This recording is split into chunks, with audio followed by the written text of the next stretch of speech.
guys, it's Izzy here, and today we are going to be doing a Game of Thrones recap video. So if you have not seen A Night in the Seven Kingdoms or of the Seven Kingdoms, I'm not sure, but season 8 episode 2, please click out of this video. You can click the icon, the eye up there, if you would like to see some of my other videos where I do not talk about spoilers. Highly recommend checking those out. Let's get into this video.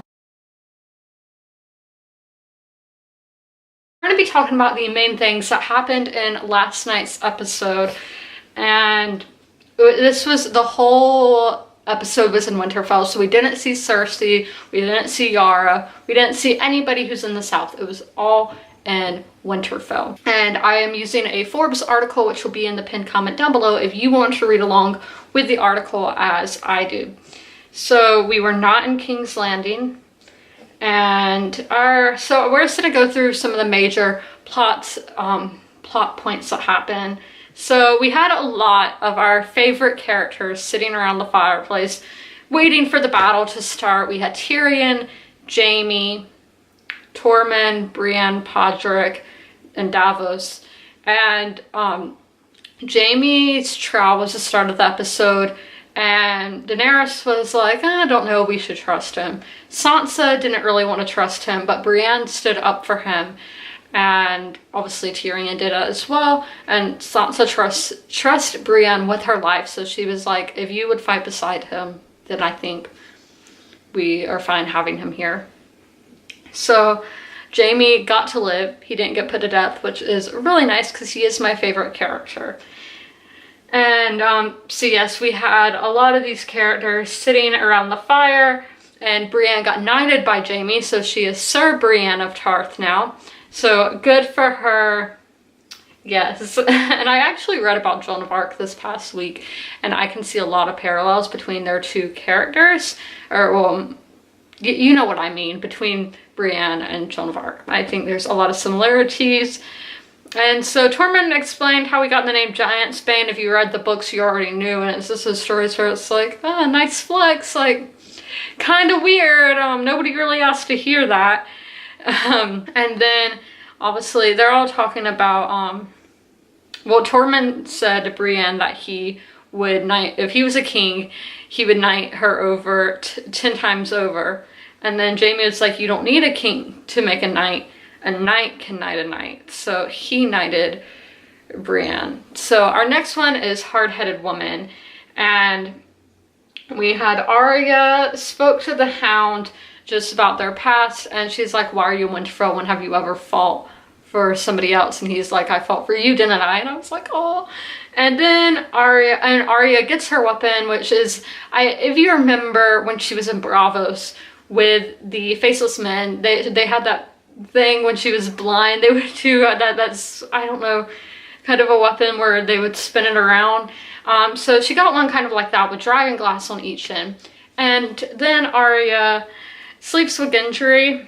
I think everybody kind of expected that to happen. And there was, the episode got leaked actually by Amazon. So people knew what was going to happen in the episode. I only knew about Brienne getting knighted and then Gendry and Arya. So that's all I knew. And then I thought Gendry was going to die. I was seeing that all over Twitter, but he didn't die in this episode. So maybe in the battle he's going to die. Hopefully not, because I love Gendry. He's in my top 3 favorite characters.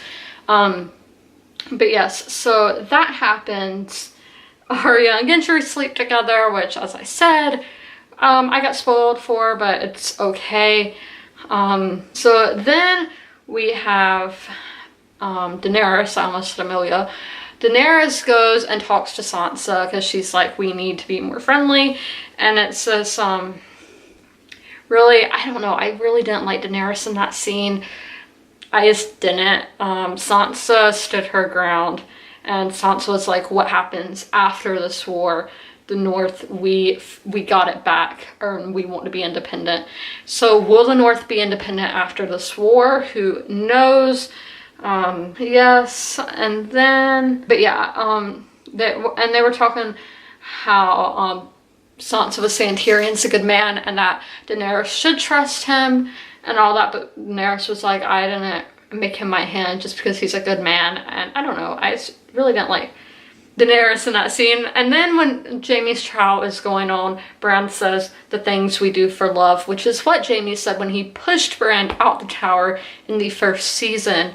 So afterwards, they go to the weirwood tree in Winterfell, and Jaime's like, so you're not mad at me for what I did? And Bran's like, I'm not mad about anything anymore. I don't really have emotions because I'm the three-eyed raven now. Or he didn't say three-eyed raven, but you know what I mean. And so he was like, you were doing it for your family. I understand that. And he's like, if you didn't do that, I wouldn't be the three-eyed raven, and you wouldn't be the better person you are today if you didn't do that. Which is what I expected to happen, because Bran doesn't have emotions really, so I didn't expect him to be really mad at Jaime. And then Jon tells Daenerys that he is Aegon Targaryen. Now this scene, I was like, oh my gosh.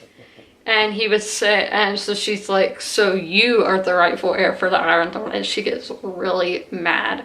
But before that is the scene Podrick is singing Jenny of Old Stones or something like that, that song, and I'm like, I got chills, like, and just showing everybody before the battle. And then it goes to the scene with Jon telling Daenerys about his heritage. And then I'm like, how did the episode end? I think that's how it ended, was just showing everybody getting ready for the battle. And that is what happened in this episode. Theon came back, and I cried at that scene when him and Sansa hugged and were reunited. I thought it was really sweet, and I really enjoyed that scene. So I hope you guys enjoyed this video, and as always, comment, rate, and subscribe, and I'll be back on Monday when we're going to talk about the Battle of Winterfell. Okay, before we finish, I wanted to talk about my theory of what's going to happen next week. I think they're sending all the women and the people who cannot fight down to the crypts, and obviously that is where all the dead Starks are. So I think the Night King is going to raise up the dead in the crypts, and obviously that has a death sentence to everybody in the crypts. That's it.